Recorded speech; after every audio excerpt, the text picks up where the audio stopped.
곳곳에서도 이번 이슈 때문에 파열음이 나고 있습니다. 어떤 업종들에서 우려의 목소리가 지금 높습니다.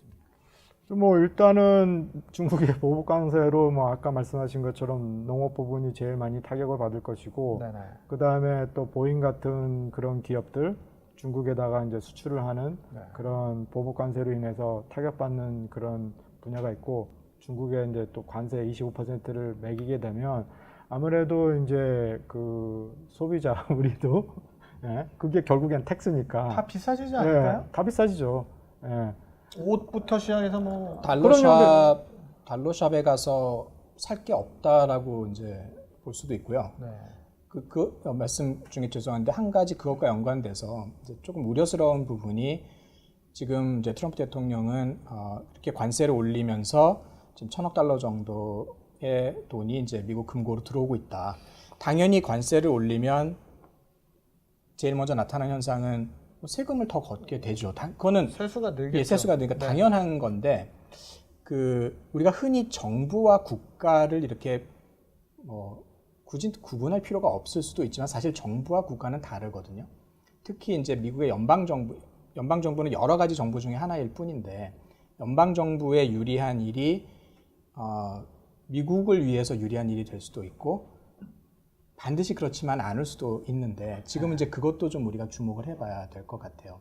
그러니까 단기적으로 관세 인상을 통한 세수 증가가 일단 미국의 그 악화된 재정을 재정에 도움이 되겠지만 이게 그러면 미국을 위한 미국의 경제를 궁극적으로 위하는 일이 될 것인가 하는 데에서 그 대통령이 그런 트윗을 날렸다는 거에 대해서 조금 이제 우려하는 마음이 들었었어요. 그러니까 그건 당연한 문제인데 그거를 오히려 얘기하면서 피해를 받는 쪽을 얘기하기보다는 오히려 일단 바로 뭐 세수 늘어나니까 좋지 않느냐.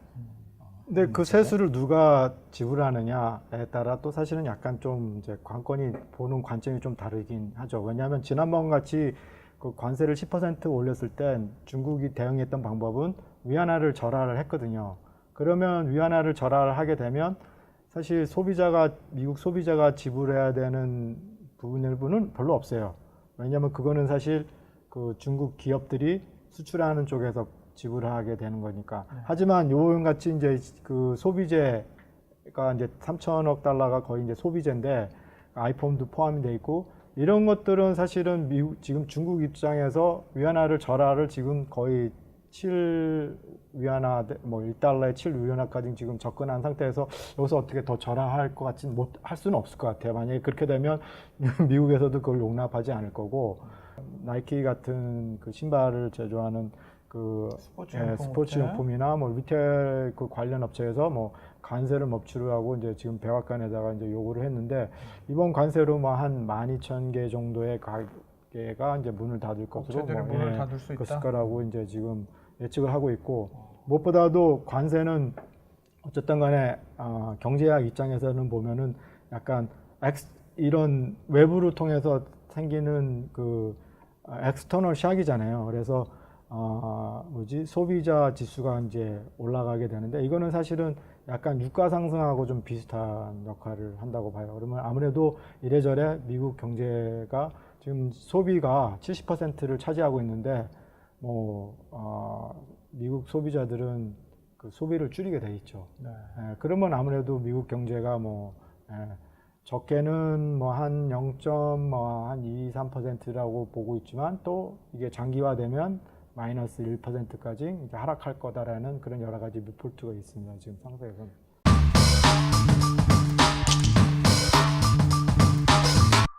그러니까 지금 이제 나온 것 예상 가능한 일이 이제 히토류에 대해서 관심이 또 많이 생겼는데 기억하실지 모르겠지만 한번 그 2012년인가요? 일본이 된통 당한 적이 있었는데 중국하고 이제 계속 분쟁이 좀 있잖아요. 그랬을 때 중국이 이제 히토류를 가지고 협박을 하니까 일본이 두 손 두 발 닫은 적이 있었습니다. 히토류가 도대체 어디에 사용이 되길래 이렇게 요새 다시 이렇게 히토류라는 것이 계속 헤드라인에 나오는데 히토류가 이제 그 희귀할 희자에다가 토는 흙이에요. 류는 뭐 종류. 그래서 희귀한 희귀한 흙이네요. 한자를 그대로 풀어보면 희귀한 흙 종류라는 건데 네. 실제로 흙이 아니고요. 흙과 섞여 있는 이제 17가지의 금속이라고 해요. 그 이름이 워낙에 낯설어서 그 주기율표에서도 굉장히 이제 밑에 이렇게 깔려 있는 우리 귀에는 굉장히 생소한 주기율표 자체도 굉장히 오랜만에 듣는 예, 그 17가지 이제 금속을 말하는데 네. 이 금속이 그 뭐 LED라든지 뭐 셀폰의 부품을 만드는데 이제 필요한 재료군요. 예, 그래서 네. 그것이 없다면 이제 우리가 이런 컴퓨터나 지금 아이패드를 여기다 놓고 있기가 굉장히 힘든 비싸질 테니까. 네. 그런데 이제 신기한 게 이 희토류라는 말만 들으면 굉장히 희귀한 광물처럼 들리잖아요. 그런데 사실은 희토류는 어디나 다 있대요, 거의 다. 그렇죠. 미국에도 예. 많이 있고, 예. 미국도 이제 그 공장이 있습니다. 그런데 지금 자료를 좀 보니까 전 세계 그 희토류 생산의 90%, 95%를 중국에서 아, 그런가요? 예, 생산을 하고 있고, 그리고 80% 미국에서 수입하는 희토류의 80%가 중국에서 와요. 그러니까 만약에 시진핑이 희토류를 미국에 수출 안 한다라고 하면 당장 난리가 나는 전쟁이 날 수도 전쟁이 날 있겠군요. 수도 있어요.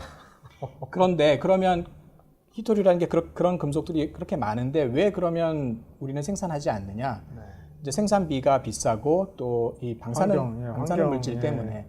그러니까 사실 이것은 필요한데 미국이 생산을 못하는 게 아니라 생산을 안 한 거죠. 거군요. 왜냐하면 비용도 많이 들고 더리 인더스트리인 예. 거죠. 그냥 사오면 되니까. 그렇죠. 그런데 이게 이제 지금 당장 문제가 된 거죠.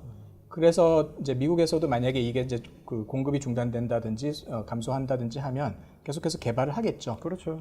그런데 이제 시간이 좀 걸린대요. 한 10년, 15년 좀 어느 정도 안정이 되려면. 그러니까 만약에 중국이 희토류를 이제 무기화하면 그러면 당장은 굉장히 그 큰 혼란, 뭐 타협이 좀 안 되고 이런 문제보다도 훨씬 더 생각할 수 있는 것보다도 훨씬 더 그런 큰 혼란을 초래할 수 있는 여지가 있습니다. 그 미국의 국채, 그 중국이 미국 국채 카드도 만지작거리고 있지 않습니까? 그렇죠. 지금 그 미국이 전체 발행한 국채 한 5% 정도를 예. 중국이 갖고 있고 그렇죠. 예. 조금 적긴 하지만 일본도 상당히 갖고 있죠. 1.1조 달러 예. 일본이 갖고 있고 그러니까 만약에 중국이 5%의 그런 해당되는 국채를 일순간에 매각을 하려고 시장에 꺼내 놓으면 당연히 이제 아시는 것처럼 국채 가격이 떨어지면 이제 이자 가격 그 본드 가격과 이자율은 반대 영향을 반대로 움직이기 때문에 네. 그 공급량이 이제 많아지면 당연히 그 가격이 떨어지고 그러면 이자율이 올라가니까 미국에서는 연준이 아무리 이자율을 낮춰도 올라갈 수밖에 없는 그런 그렇죠. 상황이 되니까 희토류에 버금가는 또 이제 무기가 될 수 있는데 네. 굉장히 그리고 또 한 가지 이제 중국이 이미 상당 부분의 그 상당량의 미국 국채를 매각했다라는 얼마 전에, 뉴스가 나왔어요. 그런데 이것은 사실 이 협상과는 좀 무관하게 이미 오래전은 아니지만 몇 달 전에 일어난 일이고 그래서 중국이 이 일 때문에 전략적으로 매각했다라고 보기에는 조금 어려움이 있는 것 같아요. 하지만 이제 중국이 그 카드를 가지고 있는데 만약에 그런 일을 하게 되면 중국도 피해가 많죠. 그렇죠. 그러니까 이게 내 자산인데 제 값을 받아야 되는데 헐값에 팔아버리는 일이 된단 말이죠. 네. 그러면 중국이 감당하는 피해도 또 엄청나기 때문에 가능한 일인데 이것이 정말 높진 않. 정말 중국이 그렇게까지 할 것이냐. 마지막 카드로 쓸 수는 있겠죠. 정말 하다. 근데 제가 보기에는 제 개인적인 견해긴 하지만 그 전에 이미 쓸 수 있는 카드들이 많이 있기 때문에 여전히 그렇죠. 근데 희토류도 굉장히 조심해야 되는 게 이것은 정말 그 석유 파동보다도 더 큰 효과를 가져올 수도 있어요. 네.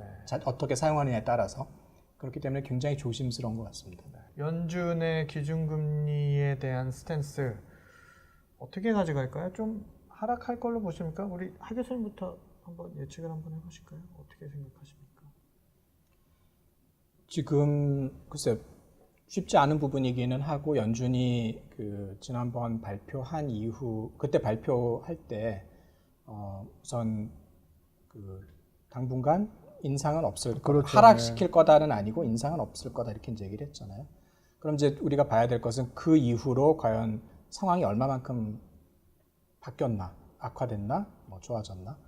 그런데 지금 그 트럼프 대통령 입장에서는 이런 분쟁도 있고 하니까 또 우리가 늦기 전에 빨리 그 인하를 해서 선제적인. 예, 선제적 항상 그리고 그 말은 틀린 것은 아닌 게 통화 정책은 선제적으로 이루어져야만 효과가 있지 뭐 같이라든지 후발적으로 되면 이건 뭐 전혀 의미가 없거든요.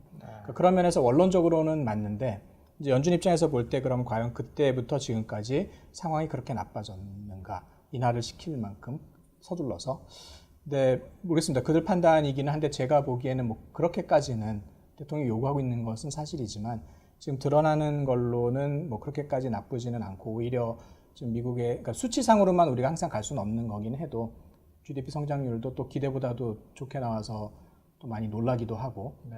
뭐 일시적인 효과다라고는 하지만 어쨌든 미국이 지금 나홀로 성장을 하고 있는 나라이기 때문에 네.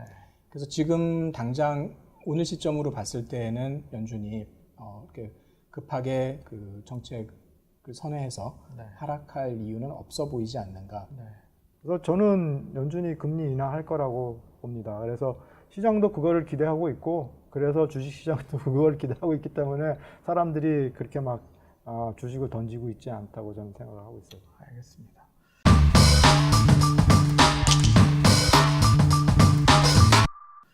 마지막 질문 드리겠습니다. 늘 드리는 질문인데 요즘 무역 분쟁 어떻게 결론이 날지 간략하게 한번 정리해 주시면 좋을 것 간략하게 얘기하면 뭐 아까도 얘기한 것처럼 지난 그 50년 동안 이루어졌던 시노 아메리카의 관계가 이제는 완전히 이제 디커플링에 들어갔다고 저는 보고 있습니다.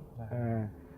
진짜 뭐 영어로 그러니까는 사요나라 아디오스 바이바이 뭐 이제 그동안에 잘 살았다. 네. 뭐 한 지붕에서 서로 체제는 달랐는데 성격 달랐는데 잘 살았다. 근데 이제는 헤어질 때가 된 것 같다. 그동안 즐거웠다. 뭐 이제 서로 윈윈이었었지만 이제는 윈윈이 아닌 서로 진짜 지로생 게임으로 들어가고 있는 시츄에이션에서 일단은 그 길로 가고 있다고 봐요. 앞으로 미국이 주도하고 있는 그런 시스템과 반미 거기에 이제 제일 큰 형이 아마 중국이 될 것 같고 중국이 주도하는 시스템으로 나눠질 것 같아요. 네. 하 교수님 생각은 어떠세요? 예, 뭐 저도 비슷한데요. 지금 미국의 가장 큰 위협이 되고 있는 존재는 중국이겠죠. 여러 가지 면에서. 그래서 단순히 지금 우리가 무역에 대해서 오늘 얘기를 하긴 했지만, 네.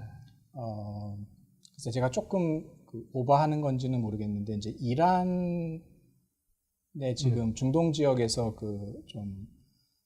긴장이 고조화되고 있는 부분도 결국 보면 이제 미국이 이란이 약속을 지키지 않았다는 명분으로 제재를 다 이제 해제해 줄 것처럼 그래서 시작이 됐는데 물론 이제 사우디라든지 뭐 이스라엘이라든지 이런 이제 우방과의 관계들 그런 맥락에서 볼 수도 있긴 하겠지만 사실 미국 입장에서 보면 중동이 별로 필요하지 않거든요, 이제. 예전에는 안정적인 석유 원유 공급을 확보하기 위해서 필요했었죠. 근데 지금 이미 미국은 셰일 가스 덕분에 이제 충분하죠. 그리고 오히려 원유도 수출을 하고 있기 때문에. 그런데 만약에 중동 지역에서 긴장이 고조되고 정말 전쟁 같은 건 나면 안 되겠지만 그런 일이 생기고 호르무즈 해협이 폐쇄된다든지 하면 가장 크게 타격을 받는 나라는 중국이죠. 중국입니다. 그럼요. 중국입니다. 그런데 지금 그거를 나름 지키려는 건지 싸움을 일으키려는 건지 모르지만 항공모함을 파견한 건 미국이에요. 그러면 미국의 행동에 따라서는 결국은 그 여파는 미국에게 물론 간접적으로 미국에 돌아오는 건 당연히 있긴 하겠지만 결국은 중국을 죄는 가장 중요한 왜냐하면 중국은 한 70-80% 이상을 그쪽에서 원유를 수입해야만 되기 때문에 만약에 호르무즈 해협이 막힌다면 중국은 정말 그 다음 날로 비상이 걸리거든요. 그러니까 이제 이 무역 전쟁을 우리가 볼 때 미국 내에서도 또 국내 사정을 보면 그렇게 민주당에서 정말 트럼프를 뭐 탄핵할 것처럼 그렇게 얘기를 하면서도 계속해서 입 다물고 있는 부분 중에 하나가 여기에요. 그렇죠. 방법은 좀 다를 수 있고 강도는 다를 수 있지만 그리고 아마 이제 대선에 놓고 후보들이 경쟁을 할 때는 어쨌든 상대방과 차별된 정책을 써야 되기 때문에 그 반대를 할 수 있을지 모르지만 기본적으로 워싱턴의 생각은 중국이 결국 위협이 되고 있다는 것이거든요. 그런 맥락에서 우리가 생각을 해봤을 때 결국 이게 어떤 식으로든 뭐 조금 완화되든 타협을 할 수 있을지는 모르지만 이런 그 문제는 이게 단기에 끝날 수 있는 문제가 아니라는 거죠. 미국은 중국이 소위 말하는 기어오르는 것을 절대로 묵과할 수가 없는 입장이고 그렇다고 중국은 미국 눈치 보면서 지금 뭘 할 수 있는 상황도 아니기 때문에 결국 그런 관점에서 본다면 심화될 수 있는 가능성은 그 단순히 양국의 그 무역 협상뿐만 아니라 뭐 중동을 통하든 아니면 또 지금 이제 대만을 통하든 일본을 통하든 여러 가지 채널로 굉장히 그 상황은 더욱더 악화될 수 있는 가능성이 많이